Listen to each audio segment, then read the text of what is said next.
Hi hello అందరికీ నమస్తే. ఆంధ్రప్రదేశ్ ముఖ్యమంత్రి చంద్రబాబు నాయుడు గారు నిన్న కొన్ని కీలకమైనటువంటి వ్యాఖ్యలు చేస్తారు.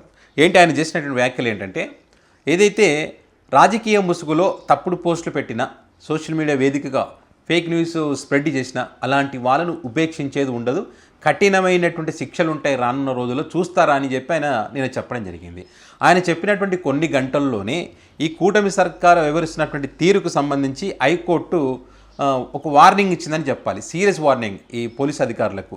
అదేవిధంగా సుప్రీంకోర్టులో కూడా ఏదైతే ఈ స్వేచ్ఛను అరెస్టు అక్రమ అరెస్టులు చేస్తూ ఉన్నారో వీటికి సంబంధించి కూడా మరి ప్రజాస్వామ్యం యొక్క విలువను వాళ్ళకు గుర్తు చేయాల్సినటువంటి అవసరం ఉంటుంది. ఈ స్వేచ్ఛను హరించే వాళ్ళకు సంబంధించిన కూడా కొన్ని కీలక వ్యాఖ్యలు చేసింది. అయితే సుప్రీంకోర్టు చేసినటువంటి కీలక వ్యాఖ్యలు ఏంటంటే, స్వేచ్ఛగా మాట్లాడడం, భావ వ్యక్తీకరణ లాంటి వాటి గురించి మన పోలీస్ యంత్రాంగానికి బోధించాల్సినటువంటి సమయం ఆసన్నమైంది.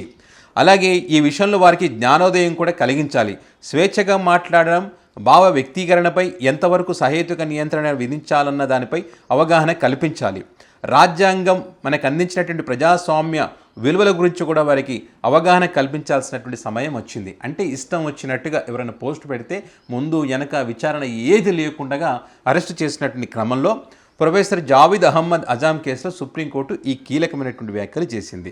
అదే కాకుండా హైకోర్టు కూడా రాష్ట్రంలో జరుగుతున్నటువంటి వాటికి సంబంధించి ఈ రెడ్ బుక్ రాజ్యాంగం పేరుతో ప్రభుత్వ పెద్దలు చెప్పిన దాని ప్రకారం చట్టాలను కాలరాస్తూ, ప్రజాస్వామ్య విలువలను పాతరేస్తూ, పౌరుల స్వేచ్ఛను అరెస్టులు ఏవైతే చేస్తూ ఉన్నారో వాటికి సంబంధించి కూడా కాకీలపైన కన్నెర్ర చేసినటువంటి న్యాయస్థానం అనేటువంటి వార్తలు మనం చూస్తూ ఉన్నాం. ఇక్కడ ఎట్లా ఉందంటే, సోషల్ మీడియా వేదికగా పోస్టులు పెడితే చాలు, అసలు ఏం పోస్టు, ఏం మాట్లాడారు ఏంటి అనేది చూడకుండా 111 సెక్షన్ పెట్టడం, అరెస్ట్ చేసి జైల్లో పెట్టడం, ఇది చేస్తున్నారు వాళ్ళు. అయితే ఇక్కడ 2 కేసులకు సంబంధించి ఎవరైతే అవుతూ శ్రీధర్ రెడ్డికి సంబంధించి, అదేవిధంగా మాదిగ మహాసేన వ్యవస్థాపకులైనటువంటి ప్రేమ్ కుమార్కి సంబంధించిన 2 అరెస్టులకు సంబంధించి చాలా సీరియస్ అయింది. ఏ రకంగా అంటే, పోలీసులు చట్టం కంటే తామే ఎక్కువ అని ఫీల్ అవుతున్నారు.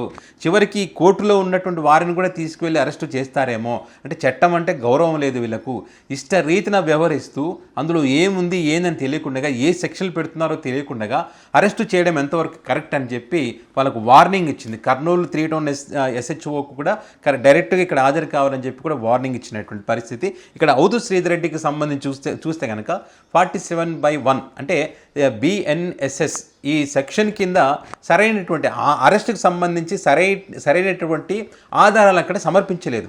దేనికోసం అరెస్ట్ చేసాం, ఎప్పుడు అరెస్ట్ చేసాం అనేటువంటి చాలా క్లియర్గా అరెస్ట్కి సంబంధించినటువంటి వివరాలు పెట్టాలి, కానీ పెట్టలేదు. కింద మెజిస్ట్రేట్ కూడా, కింది కోర్టుల్లో కూడా ఆయన రిమాండ్కి విధించిన పరిస్థితి. సో ఈ రిమాండ్కి విధించిన దానికి సంబంధించి మరి అవుతూ శ్రీధర్ రెడ్డి భార్య మరి హైకోర్టును ఆశ్రయించింది. హైకోర్టును ఆశ్రయించినప్పుడు వాళ్ళు చాలా సీరియస్ అయ్యారు.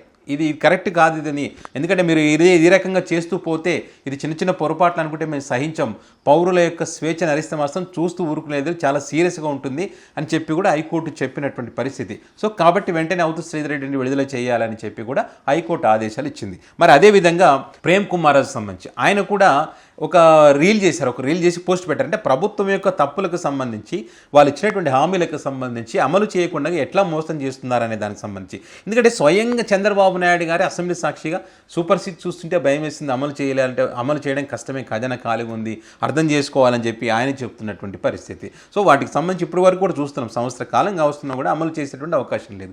దానికి సంబంధించి ప్రశ్నించేటువంటి హక్కు ప్రతి ఒక్కరికి కూడా ఉంటుంది, మనకి రాజ్యాంగం ఇచ్చినటువంటి హక్కు అది.